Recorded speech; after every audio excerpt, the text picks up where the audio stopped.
Hello friends, நம்ம chicken rice எப்படி செய்யலான்னு பார்க்கலாம். அதுக்கு தேவையான பொருள் வந்து வெங்காயம், முட்டைக்கோசு, முட்டை 2 முட்டை வந்து வறுத்து வச்சுருக்கேன். சிக்கனை பொரித்து கட் பண்ணி வச்சுருக்கேன். கேரட்டு, பீன்ஸு, இது வந்து குடமிளகா.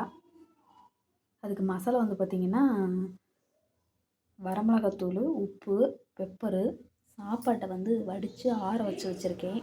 எண்ணெயிலே பார்த்திங்கன்னா வெங்காயம் சேர்த்துக்கோங்க.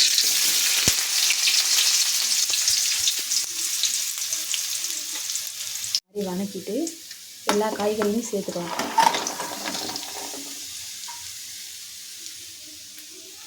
எல்லா காய்கறியும் நல்லா வதங்கினதுக்கப்புறம் நம்ம ரைஸ் சேர்த்துக்கலாம். நல்லா வதங்கட்டும். இந்த மாதிரி வதங்கினதுக்கப்புறம் சிக்கன் சேர்த்துக்கலாம். முட்டை சேர்த்துக்கலாம். அதுக்கு தேவையான மசாலாலாம் சேர்த்துக்கலாம்.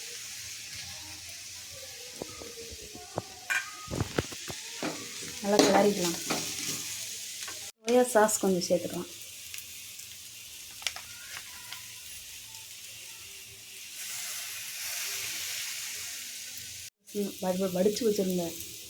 வடித்து வச்சுருந்த சாதத்தை நம்ம சேர்த்துக்கலாம்.